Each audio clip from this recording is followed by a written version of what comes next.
සුබ උදැසනක් සෑම කෙනෙකුට. අද සවස් දවසේ ස්වාමී දෙවියන් වහන්සේගේ වචනය වෙතට අවධානය යොමු කරන මොහොතට අපි සෑම කෙනෙක් පැමිණ සිටිනවා. මාවඩ කීවා ගිය සතියේ හෙබ්‍රු පොතෙන් ස්වාමීන් වහන්සේ කතා කරන්නට මඟ පෙන්වුවා. ඒට හේතුව එදා හිටපු කිතුණු ජනතාවගෙන් යුදෙව් කිතුණුවන් ඇති වුණා වූ පීඩාකාරී වාතාවරණය නිසා ඒන් මිදෙන පිණිස සුවපහසු උදෙසා ආපසු යුදෙව් දහම වෙතට ඇදිලා යෑමේ පරීක්ෂාවකට උන් ලක් වුණා.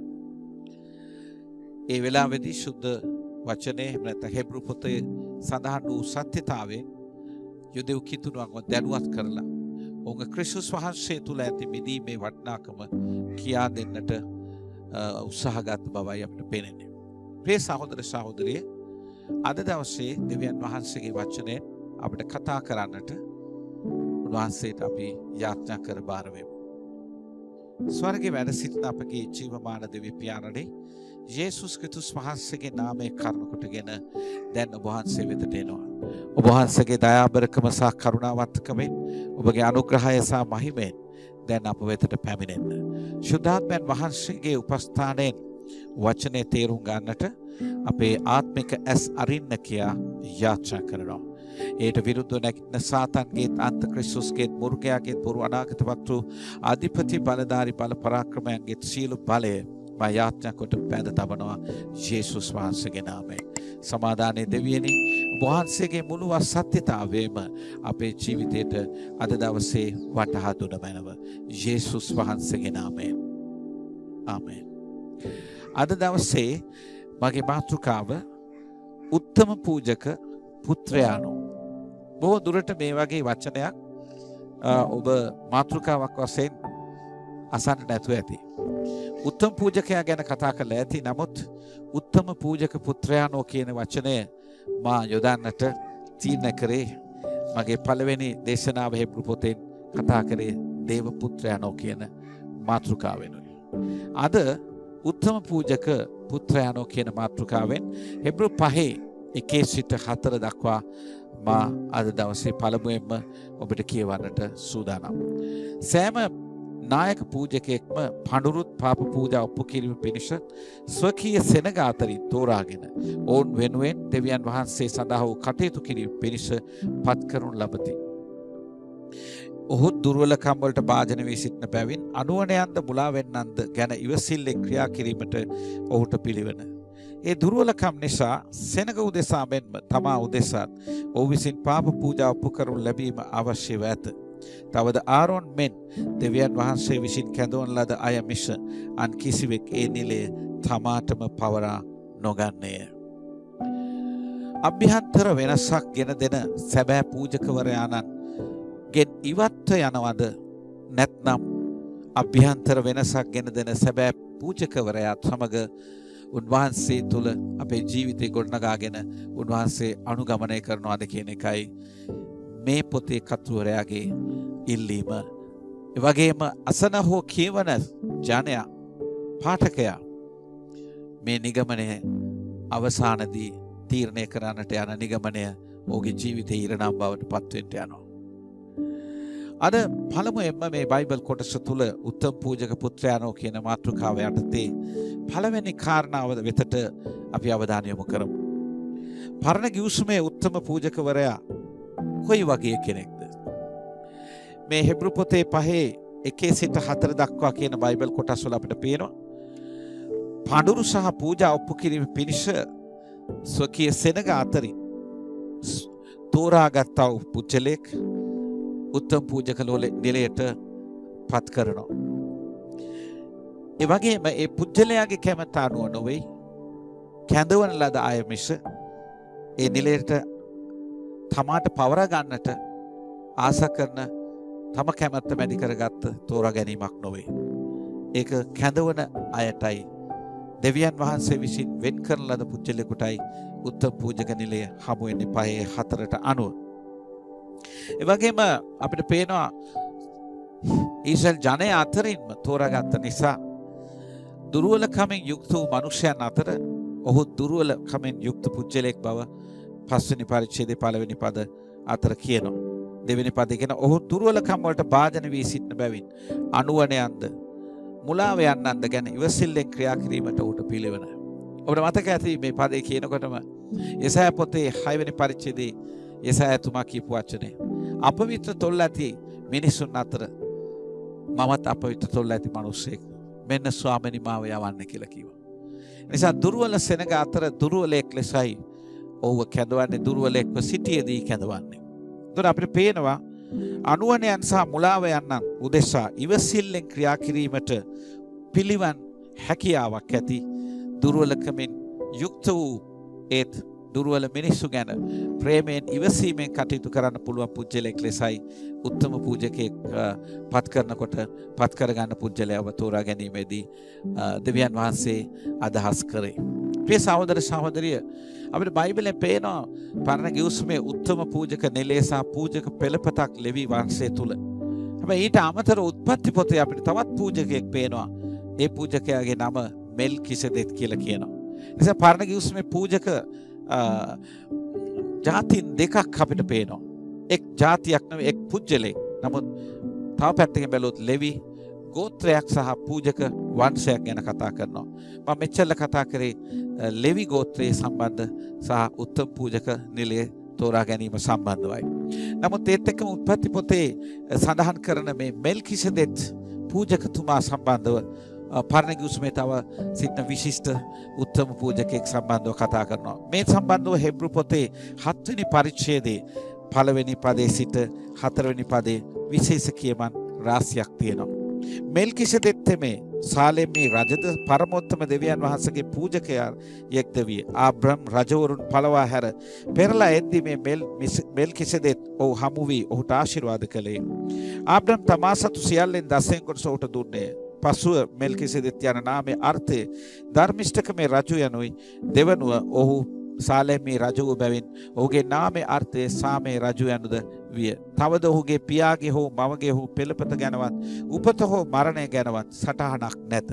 මේ තෙමේ දෙවියන් වහන්සේගේ පුත්‍රයන්න් හා සමානය ඔහු සදාටම පූජකෙක්ව සිටී. අපිට පේනවා මෙල්කිසෙදෙක් කියන පූජකයා සම්බන්ධව කියනවා ඔහු සදාටම පූජකෙක්ව සිටපු පුජ්‍යලෙක් කියලා කියනවා. ඒ වගේම ආරම්භයක් හෝ අවසානයක් නැහැ. ඒ වගේම ඔහුට සාලෙමේ රජ සහ සාමේ රජු කියලා කියනවා. හැබැයි අපිට පේනවා එතුමා පූජක ඒ පූජා හෝ යාග පූජා ඔප්පු කරන බවක් පෙනෙන්නේ නැහැ. නමුත් කෙසේ නමුත් එතුමා ආබ්‍රහම්ගේ 10 කොටස ලබාගෙන ආබ්‍රහම්ට ආශිර්වාද කරන ලද පූජකයානෝ කියලා කියනවා. ඒ වගේම ආබ්‍රහම් 10 කොටස පුදන විට ලෙවි පවා ආබ්‍රහම්ගේ කැටියේ සිටියා කියලා ඔහුගේ පෙළපත ඔහුගේ පරම්පරාවෙන් ඉපදෙන්න යන ලෙවියා පවා ආබ්‍රහම්ගේ 10 කොටස හරහා ලෙවියා පවා උත්තම පූජක එහෙම නැත්නම් ශ්‍රේෂ්ඨ පූජක වූ මෙල්කිසෙදෙක්ට 10 කොටස පිදුවා කියලා හෙබ්රු පොතේ කතුවරයා සඳහන් කරනවා. කෙසේ නමුත් අපිට පේනවා ඔහු විශේෂයෙන් ජීවමාන පූජකයා කියන අර්ථය ජීවත් වෙන පූජකයා කියන අර්ථය එහි විශේෂත්වයක් කොට අපි සලකන්න ඕන. 7 වෙනි පරිච්ඡේදයේ 9 වෙනි පදයේ හෙබ්රු පොතේ කියනවා අර 10 කොටස ලැබූ ලෙවි පවා ආබ්‍රහම් හේතු කොටගෙන 10 කොටස ගෙවූ බව කිව හැකිය. ප්‍රේ සහෝදර සහෝදරිය අපිට පේනවා එක පැත්තකින් ජීවත් වෙන සදාටම ජීවත් වෙන පූජකයෙක් වන මෙල්කිසෙදෙක් පරණ ගිවිසුමේ සිටිනවා. තව පැත්තකින් තෝරා ගන්නා වූ කැඳවා ගත්තා වූ වෙන් කරගත්තා වූ ලෙවි ගෝත්‍රය හරහා තෝරා ගන්නා වූ උත්තම පූජකයෙක් සම්බන්ධවත් බයිබලයේ සඳහන් කරනවා.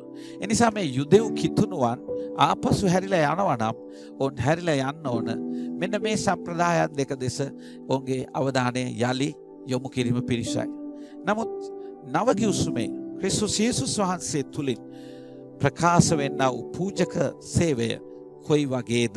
අපිට පේනවා ක්‍රිස්තුස් වහන්සේ මේ ඉහත දෙදෙනාට වඩා විශේෂ වන්නේ කෙසේද? කතුවරයාට උමනාව තියෙන්නේ පරණ ගිවිසුමේ උත්තම පූජක සේවය සහ මෙල්කිසෙදෙක්ගේ සේවයට වඩා නව ගිවිසුමේ ඔවුන් අදහාගත් ක්‍රිස්තුස් වහන්සේ තුල ඔවුන්ට මිදීම ලැබෙන බව ප්‍රකාශ කිරීමයි. ප්‍රේ සහෝදර සහෝදරිය අපිට පේනවා නායක පූජකයෙකු වීමේ ගෞරවය දෙවියන් වහන්සේගෙන්ම ලැබූ කෙනා ක්‍රිස්තුස් යේසුස් වහන්සේ. පහේ පස්වෙනි පදේ කියනවා එසේම ක්‍රිස්තුස් වහන්සේ නායක පූජකයෙකු වීමේ ගෞරවය තමන් වහන්සේම පවරා නොගත්සේක. එහෙත් ඔබ මාගේ පුත්‍රයාය. අද මම ඔබ ජනිත කළෙමි. උන්වහන්සේට කී තැනන් වහන්සේම ඒ ගෞරවය පැවරූසේක. එවැගේම 10 වෙනි පදේ කියන පහේ තවද මෙල්කිසෙදෙක් පූජක පරපුර අනුව උත්තම පූජක නාමයද දෙවියන් වහන්සේගෙන් ලත්සේක කියලා කියනවා. එහෙනම් අපිට පේනවා ආරෝන්ගේ පූජකවරය එහෙම නැත්නම් උත්තම පූජකවරය කැඳවීම අනුව දෙවිඳුන්ගේ තෝරා ගැනීම සිදුවෙන දෙයක්. ඒ වගේම යේසුස් වහන්සේගේ පූජකවරයත් දෙවියන් වහන්සේගෙන් ලද දෙයක් කියලායි කර්තෘතුමා සඳහන් කරන්නේ. ඒ වගේම විශේෂයෙන් අපි දකිනවා ආරෝන් එහෙම නැත්නම් උත්තම පූජකයා සාමාන්‍ය මිනිස්සු අතර ගත්ත කෙනෙක් නිසා මිනිසුන්ගේ දුක දුර්වලකම් ඔහු දන්න බැවින් ඔහු දුර්වලෙක් නිසා දුර්වල මිනිසුන්ගේ අනුවණකම් ගැන ඉවසලා ඔවුන්ගේ මැදිහත්කම් කරන්න ඔහුට හැකියාවක් තිබුණා. එහෙමනම් යේසුස් වහන්සේ කොහොමද පවු නැති යේසුස් වහන්සේ කොහොමද දුර්වල දුබල අනුවණයන් උදෙසා මැදිහත්කම් කරන්නේ? කර්තෘතුමා මෙන්න මෙහෙම සඳහන් කරනවා. ඒ තමයි 5:7 සිට 8. ක්‍රිස්තුස් වහන්සේ මිනිසත් බවගෙන සිටියේදී තමන් මරණයෙන් ගලවන්නට පිළිවන් වූ තනන් වහන්සේට බලවත් හැඬීමෙනුත් කඳුළු සැලීමෙනුත් යාඥාවද කන්නලවද ඔප්පු කළසේක. උන්වහන්සේගේ දේව ගරුබිය නිසා දෙවියන් වහන්සේ ඒට සවන් දුන්සේක. ඒ වගේම 8 වෙනි පදේ කියන උන්වහන්සේ පුත්‍රයන් වූ නමුත් තමන්ගේ දුක් විඳීමෙන් කීකරුකම ඉගෙන ගත්සේක. මෙසේ උන්වහන්සේ සම්පූර්ණත්වයේ ලැබ තමන් වහන්සේට කීකරුවන සියල්ලන්ගේ සදාතන විමුක්තිදායකයන් වූසේක. අපි දකිනවා යේසුස් වහන්සේට පවු නැති වුණාට උන්වහන්සේ කුඩා කල පටන් දුක් විඳා වූ සේවකයා. අපිට ඒ ගැන සඳහන් වෙනවා දෙවෙනි පරිච්ඡේදය 18 සහ 4:15 දුක දන්නා වූ වේදනාව ඇත්තා වූ අප වගේම සියලු ආකාරව පරීක්ෂා කරනු ලැබුවා වූ උත්තම පූජකයෙක් අපිට සිටිනවා කියලා කියනවා. ආරොන් හෝ උත්තම පූජකයන් සාමාන්‍ය මනුෂ්‍යයන් අතර තෝරාගත් දුර්වලයන් දුබලයන් වුණත් යේසුස් වහන්සේ පවු නැති ඒ සාමාන්‍ය මිනිසෙක් මෙන් සෑම අතකින්ම දුක වේදනාව ඉගෙන ගත්තා වූ වේදනාවෙන් කඳුළු සැලීමෙන් යාඥාවෙන් උන්වහන්සේ දෙවියන් වහන්සේට යාඥා කර මිදීම ලැබුවා වූ තනන් වහන්සේ කියා ඒ සඳහන් කරනවා. ප්‍රිය සහෝදර සහෝදරිය උත්තම පූජකයෙකුට වඩා නවගිවිසුමේ ක්‍රිස්තුස් වහන්සේ ගැන හෙබ්‍රු කර්තෘ කියනවා දුක දන්නා වූ වේදනාව තේරෙනා වූ ඒ පවු නොකර සියලු ආකාර උපමා වගේ පරීක්ෂා කරනු ලැබ ඒ ජයගත්තා වූ තනන් වහන්සේ නිසා දෙවියන් වහන්සේගෙන් කරුණාවත් දයාවත් අද මනුස්ස සංහතියටම ලබන්නට අවස්ථාව තිබෙනවා කියලා කියනවා. ඒ වගේම අපි දකිනවා මෙල්කිසෙදෙක්ගේ පූජක පිළිවෙත ගැන බැලුවොත් යේසුස් ක්‍රිස්තුස් වහන්සේ මෙල්කිසෙදෙක්ගේ පූජක පරපුරට අනුව සදාටම පූජකයෙක් වන්නේ යයි දෙවියන් වහන්සේ වදාළසේක. 5:6 5:10 7:17 7:21 කියන පදවල කියනවා යේසුස් වහන්සේ මෙල්කිසෙදෙක්ගේ පූජක පිළිවෙත අනුව උන්වහන්සේ සදාටම පූජකයෙක් වෙනවා කියලා කියනවා. මේ සදාටම පූජක වරය කොහොමද ගත්තේ? අපි දකිනවා ආබ්‍රහම්ගෙන් පඳුරු ගත්තා වූ දසේ කොටසක් ගත්තා වූ උත්තම පූජකයා එහෙම නැත්නම් මෙල්කිසෙදෙක් කියන ශ්‍රේෂ්ඨ පූජකයා ජීවත් වෙන තැනත්තා කියලා පෙන්නනවා. එහෙනම් යේසුස් වහන්සේ පූජකයෙක් ලෙස ජීවත් වෙන පූජකයා වෙන්නේ කොහොමද? මේ ලෝකේ හැම පූජකයෙක්ම මිය යනවා කියලා සඳහන් කරන පඳුරු ගන්නා වූ සියලුම පූජකයන් මිය යනවා කියලා කියනවා. නමුත් ස්වාමීන් වහන්සේ අපි දකිනවා ස්වාමීන් වහන්සේ එසේ මිය ගිහිල්ලා නැවත නැගිටපු තනන් වහන්සේ කියලා සඳහන් කරනවා. එනිසා මතක තබා ගන්න මේ උත්තම පූජකවරයා මෙල්කිසෙදෙක්ගේ පිළිවෙත අනුව ජීවත් වෙන පූජකවරයා යේසුස් වහන්සේ ගත්තේ ක්‍රිස්තුස් වහන්සේ කොයි විදිහටද කියලා දාලා තියෙනවා. ඒ තමයි 7 වෙනි පරිච්ඡේදයේ ඊටාම වැදගත් සත්‍යතාවයක් කියනවා 16 වෙනි පදේ. උන්වහන්සේ පූජකයෙකු වූයේ මනුෂ්‍ය නීති රීති අනුව නොව අමරණීය ජීවිතයක බල මහිමය අනුවයි. උන්වහන්සේ නැවත නැගිට ස්වාමීන් වහන්සේ දෙවියන් වහන්සේගේ දකුණු පසට නැග ගියාට පසුව උන්වහන්සේ නැවත කවදාවත් නොමරෙන දීර්ඝායුෂකින් යුක්ත වූ ජීවත් වෙන තනන් වහන්සේ. එහෙනම් නිකම් මෙල්කිසෙදෙක්ට සම්බන්ධ වුණේ නැහැ. උන්වහන්සේ සදාටම ජීවත් වෙන දෙවිඳුන්ගේ දකුණු පස ඉඳලා මැදිහත්කම් කරන පූජකවරයාය. මේක ඉතා වැදගත් සත්‍යතාවයක්. නිකන් තමා මෙල්කිසෙදෙක්ට වඩා උතුම් කියලා කියන්න ගියේ නැහැ.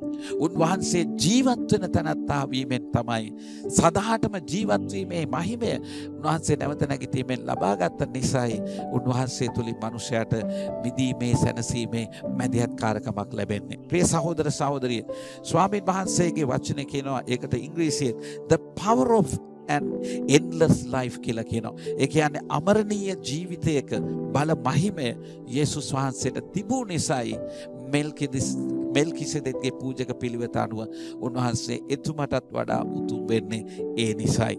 කෙලවරක් නොවන ජීවිතයක් උන්වහන්සේට තිබෙනවා. මෙල්කිසෙදෙක් උතුම් උනේ ආබ්‍රහම්ගෙන් දසෙන් කොටස් ලැබීමට සුදුසු ජීවත් වෙච්ච පූජකයා යනුවෙන්.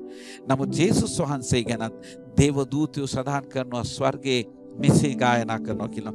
බලයද මහිමේද ධනයද ප්‍රශංසාවද ලබන්න වටන තැනන් වහන්සේ කියලා එලිදරව් 5:12 කියනවා. උන්වහන්සේ ස්වර්ගයට නැග ආවට පසුව දේව දූතයෝ එලිදරව් 5 ප්‍රශංසා කරනවා යේසුස් වහන්සේගේ උතුම්කම ගැන. උන්වහන්සේ බලයත් ගෞරවයත් මහිමයත් පමණක් නෙවෙයි, උන්වහන්සේ ධනය ලබන්න, පඳුරු ලබන්න වටින පූජක තනන් වහන්සේ කියලා එහි සඳහන් වෙනවා. ආරොන් වේවා මෙල්කිසෙදෙත් වේවා පරණ ගිවිසුමේ සිටින මේ දෙදෙනාගේ චරිතය එක් පුජ්‍යලයක වන යේසුස් වහන්සේ තුල විද්‍යාමාන වෙනවා. අනිත් පැත්තෙන් ඉහත දෙදෙනාට වඩා උතුම් සමිදානන් වූ යේසුස් වහන්සේ තුලින් විශේෂ දෙයක් සිදු වුණා. අපි දකිනවා ආරොන් උතුම් පූජකයන් සතුන්ගේ ලේ පූජා කරගෙන ඔවුන් සුද්ධස්ථානයට ඇතුල් වෙනවා. ඔවුන් ගැන පවා සභාව ඉල්ලගෙන සුද්ධස්ථානට ඇතුල් වෙන්නේ. වසරකට එක් සැරේයි අති සුද්ධස්ථානට ඇතුල් වීමේ වරමති වෙන්නේ. දෙවිඳුන්ගේ සැබෑ අභිමුඛයේ තියෙන තැනට මනුස්සයට ළඟා වෙන්නට හැකියාවක් පරණ ගිවිසුම තුල අපිට දකින්න නැහැ. නමුත් බයිබලයේ කියනවා තමන්ගේ පව් දෙසත් අනුන්ගේ පව් දෙසත් පූජා කරපේ පරණ ගිවිසුමේ උත්තම පූජකයෙකුගේ සේවයට වඩා ක්‍රිස්තුස් වහන්සේ තමන්ගේම ලෙයින් භූමික අනුරුවකට නොව උත්තම වූ ස්වර්ගික මණ්ඩපයේ මැදින් ගොස් වඩා උතුම් පූජාවකින් එක්වරකින් පිරිසුදු කර උත්තම පූජකවරයාණෝ යේසුස් වහන්සේ කියලා තියෙනවා. ඒ වගේම උන්වහන්සේගේ එම ක්‍රියාව ඒ උතුම්කම වල ඵල විපාක අතිමහත්. ඒ වගේම ඒවා භුක්ති විඳින මනුස්සයා අතිවිශාල ආශිර්වාද ලද්දෙක් වෙනවා. ප්‍රිය සහෝදර සහෝදරිය, සදාතන ආත්මයන්න් මගින් උන්වහන්සේ සාක්ෂි ලැබුවා කියලා කියනවා. බලන්න අපේ පරිච්ඡේද 14. එසේනම් ජීවමාන දෙවියන් වහන්සේට සේවය කරන පිණිස ඔබගේ හෘද සාක්ෂිය නිෂ්පල ක්‍රියාවලින් පිරිසුදු කරනු ලැබීම සදාතන ආත්මයන්න් මගින් තමන්ම කැලලක් නැතුව දෙවියන් වහන්සේට පූජා වූ ක්‍රිස්තුස් වහන්සේගේ ලේ කරන කොටගෙන ඊටත් වඩා වැඩියෙන් පිරිසුදු නොවන්නේද? අපි දකිනවා ආරොන්ටත් වඩා උත්කෘෂ්ඨ වූ තමන්ගේම සිරුර සහ තමන්ගේම ලේ කැලලක්වත් පළුද්දක්වත් නැති ලේ ආත්මයන්න් වහන්සේගෙන් අපි දකිනවා විශේෂයෙන් මගින් කැලලක්වත් නැතුව උන්වහන්සේ සෑදිලා සාක්ෂි ලැබලා තමන්ව පූජා වුණා. මේ යුදෙව් කිතුණුවන් ආපසු හැරිලා යන්නේ තමාව දෙවියන් වහන්සේගේ අතිශුද්ධ ස්ථානයට ඇතුල් කරන ලේ පූජාව කර වූ යේසුස් වහන්සේ වෙතට නොවේ. ඕන ආපසු යන්නේ තමාව සුද්ධ ස්ථානයට පමණක් ගෙන ගිය සතුන්ගේ ලේ වෙතටයි ගෙන ගියේ. කැලලක්වත් පළුද්දක්වත් නැති යේසුස් වහන්සේගේ මහිමාන්විත පූජාව තුළින් අභ්‍යන්තර වෙනසක් ඇති කර ගැනීමේ වාසනාව ඕන් ඉබේටම නැති කර ගන්නට යනවා. ප්‍රිය සහෝදර සහෝදරිය, මේ ගැන මෙන්න මෙහෙම කියනවා 8 වෙනි පරිච්ඡේදයේ 9 සිට 12. මම මේක කියවන්නම් ඔබට ඇසෙන්නට. එය මිසර දේශයේ ඔවුන්ගේ පියවරුන් ගෙනන පිරිස මා ඔවුන් අතින් අල්ලාගත් දවසේදී ඔවුන් සමග කළ ගිවිසුම මෙන් නොවේ. මන්ද ඔහු මාගේ ගිවිසුම නොපවැත්තුණාහ. මමද ඔවුන් නොසලකා හැරියෙමි. ඒ දවස්වලට පසු මා විසින් ඊශ්‍රායල් වංශයේ සමග කරන ගිවිසුම නම් මාගේ ව්‍යවස්ථාව ඔවුන්ගේ මනසෙහි සටහන් කර ඒවා ඔවුන්ගේ සිත්වල ලියන්නෙමි. මම ඔවුන්ගේ දෙවියන් වහන්සේ වන්නෙමි. ඔවුහුද මාගේ සෙනග වන්නෝය. සමිදානන් වහන්සේ දැනගන්න කියා එකිනෙකාට තමාගේ පුරවැසියාටත් සහෝදරයටත් නූගන්වන්නේ. මන්ද ඔවුන් අතර ලොකු කුඩා සියල්ලෝම මා දැනගන්නෝය. මම ඔවුන්ගේ අදමිටුකම් දයාවෙන් ඉවසමි. ඔවුන්ගේ පවුද තවත් සිහි නොකරන්නෙමි. ප්‍රිය සහෝදර සහෝදරිය, ව්‍යවස්ථාව පිළි නොපදින උත්තම පූජකයෝ පවා ඔවුන්ගේ පූජකත්වයේ දරුවා. ඔවුන්ගේ අතිනුත් ව්‍යවස්ථාව කැඩුණා. නමුත් ව්‍යවස්ථාව සම්පූර්ණ කරපු යේසුස් වහන්සේ පමණයි මනුස්සයාට සැබෑ ලෙස විදීම ගැන දෙන්න පුළුවන් වෙන්නේ. මේ බයිබල් කොටස තුල දිහා බැලුවොත් අපිට පේනවා මේ නවගිවිසුමේ ක්‍රිස්තුස් වහන්සේගේ රුධිර පූජාව සහ උන්වහන්සේගේ ස්වර්ගික මැදිහත් කාර්කම හරහා උන්වහන්සේගේ ජීවමාන පූජකත්වයේ හරහා සිදුවෙන කරුණු හතරක් සඳහන් වෙනවා. එකක් තමයි කීකරවීම පිණිස අභ්‍යන්තර නැඹුරු බවක් ඇති කරනවා. ඒකේ අදහස තමයි දෙවියන් වහන්සේ යේසුස් වහන්සේ තුලින් කෙනෙක් දෙවියන් වෙතට ආවොත් ඔහුගේ මනසේ ඔහුගේ සිත්වල දේව වචනේ සඳහන් කරනවා කියලා කියනවා. යේසුස් වහන්සේ තුලින් ධර්මිෂ්ඨකම සොයා එන මිනිසයාත් සමග දෙවියන් වහන්සේ ශක්තිමත් සමදතාවයක් ඇති කර ගන්නවා කියලා කියනවා. ඒකෙන් අදහස් වෙන්නේ දෙවියන් වහන්සේ ඔහුගේ දෙවියන් වහන්සේ වෙනවා. ඔහු මාගේ සෙනග වෙනවා කියලා මේ පදවල සඳහන් වෙනවා. තුන්වෙනි එක තමයි යේසුස් වහන්සේ තුලින් සමාගේ ජීවිතේ පවිත්‍ර කරගෙන දෙවිඳුන් වෙතට එන මිනිසයාට දෙවියන් වහන්සේ පිළිබඳව නිවැරදි දැනුම තිබෙනවා. නිවැරදි ඥානය තිබෙනවා. ඒ නිසා ලොකු කුඩා අය උන්වහන්සේ ගැන දැනගන්න යනවා කියලා කියනවා. මේ සහෝදර සහෝදරිය එබැවින් 10 වෙනි පරිච්ඡේදයේ 19 වෙනි පදේ කියන එබැවින් සහෝදරවරුනි උන්වහන්සේගේ යාගික රුධිරය හේතු කොටගෙන සුද්ධ ස්ථානයට ඇතුළු වීමට අපට දැන් නිදහස තිබේ. ඒ සුද්ධ ස්ථානය කියලා සඳහන් කරන කතුවරයා කියනවා උන්වහන්සේ ස්වකීය ශරීරය නැමැති තිරය මැදින් අප උදෙසා අලුත් ජීවමාන මාර්ගයක් විවෘත කර දුන්සේක. අපි දකිනවා උත්තම පූජකයා අතිශුද්ධ ස්ථානයට නෙවෙයි යන්නේ පූජාව අරගෙන සුද්ධ ස්ථානට යන්නේ. නමුත් ඔහු වසරකට එක දවසයි අතිශුද්ධ ස්ථානට යන්නේ. නමුත් දැන් ඒ තිරය යේසුස් වහන්සේගේ සිරුර නැමැති ඒ ශරීරයේ කඩා දැමීම හරහා ඒ තිරය වෙන්කොට උන්වහන්සේගේ ලේ හරහා මිනිසයාට කෙලින්ම ස්වර්ගයේ අතිශුද්ධ ස්ථානයේ දෙවිඳුන් වෙතට ඕනෑම කෙනෙකුට උන්වහන්සේගේ නාමය තුලින් අදහා ගැනීමට එහෙම නැත්නම් ඇතුල් වීමට වරම තිබෙනවා. එහෙනම් සැබෑ අභ්‍යන්තර වෙනසක් ලබන පිණිස ජීවමාන දෙවිඳුන් වෙතට ඔබ මාගෙන යන සැබෑ උත්තම පූජකයා යේසුස් ක්‍රිස්තුස් වහන්සේ. එනිසා ප්‍රිය සහෝදර සහෝදරිය අද අපි ඉගෙනගත්ත සත්‍යතාවයන් අදාළ කරගන්නට අපි දැන් සූදානම් වෙනවා. මොන ප්‍රශ්න මොන දේවල් හරහා මනුස්ස ලෝකයේ සිදුවෙන විවිධාකාර දේවල් හරහා අද බලන්න සුවේ සම්බන්ධ විවිධ මාධ්‍ය විවිධ දේවල් මනුස්සයට යෝජනා කරලා තියෙනවා. ප්‍රශ්න වලින් නිදහස් වෙන පිණිස විවිධ දේවල් වෙතට නැඹුරු වෙන්න කියලා අඬගසමින් තිබෙනවා. නමුත් ඔබගේ සුවයත් මගේ සුවයත් ඔබගේ පව්කමාවත් මගේ පව්කමාවත් ඔබගේ ජීවනයත් මගේ ජීවනයත් අපට සදාකාල ජීවනයත් උරුම කර දෙන එකම මාර්ගය ක්‍රිස්තුස් යේසුස් වහන්සේ පමණක් බව මේ දේ වචනේ සඳහන් කරනවා. ප්‍රිය සහෝදර සහෝදරිය පළවෙනි අදාළ කර ගැනීම පඬුරු හා පූජා ඔප්පු කරන්නන් හට අභ්‍යන්තර පරිපූර්ණත්වයක් ගෙන නොදෙන පූජක මැදිහත්කාරකමක් පරණ ගිවිසුමේ අපි දකිනවා. ඒ වගේම ඔවුන් ඒ පූජක මැදිහත්කාරකම තුල දෙවියන් වහන්සේගේ අතිශුද්ධ ස්ථානට ඔබ මාව ගෙනියන්නේ නැහැ. ඒ වෙනුවට අපි දකිනවා අභ්‍යන්තර වෙනසක් නොවන නොකඩවා කරන පූජා මැදිහත්කාරකමක් පමණයි එහි තිබෙන්නේ. කිසි විටකත් පව් නැසීමක් කළ නොහැකි පූජාවන් පිදීම ඒ සෙනග අතර නොකඩවා සිදු වුණා. ඒ නිසා මේ කිතුණුවන් වන යුදෙව් කිතුණුවන්ට පොතේ කතුතුමා කියනවා ඔබ ආපසු යනවා නම් යන්නේ පව්කමාවක් දිය නොහැකි නොකඩවා කරන පූජාවත් පිළිවෙත් මතට මිස සදාකාලික වෙනසකට නොවේ. එනිසා එතුමා මේ කතුවරයා දෙවෙනි වතාවට අපිට අදාළ කරගන්න කියන්නේ සුද්ධස්ථානයේ වෙත අපගෙන යන්නා වූ උන්වහන්සේගේ යාගික රුධිරය හේතු කොටගෙන දෙවියන් වහන්සේ සමග සැබෑ ආත්මික සමදතාවයක් අත්දකින්නටත් පව්කමා ලබා ගන්නටත් දැන් අවස්ථාව තියෙනවා. එනිසා ප්‍රිය සහෝදර සහෝදරිය එදා මෙන් අදත් ස්වාමී වූ යේසුස් ක්‍රිස්තුස් වහන්සේ වෙතින් ඉවත්ව යෑමේ මානසිකත්වයක් ඔබට මට ඇති වෙමින් තිබෙනවද? එහෙනම් මම ඔබට මතක් කර දෙන්න කැමතියි.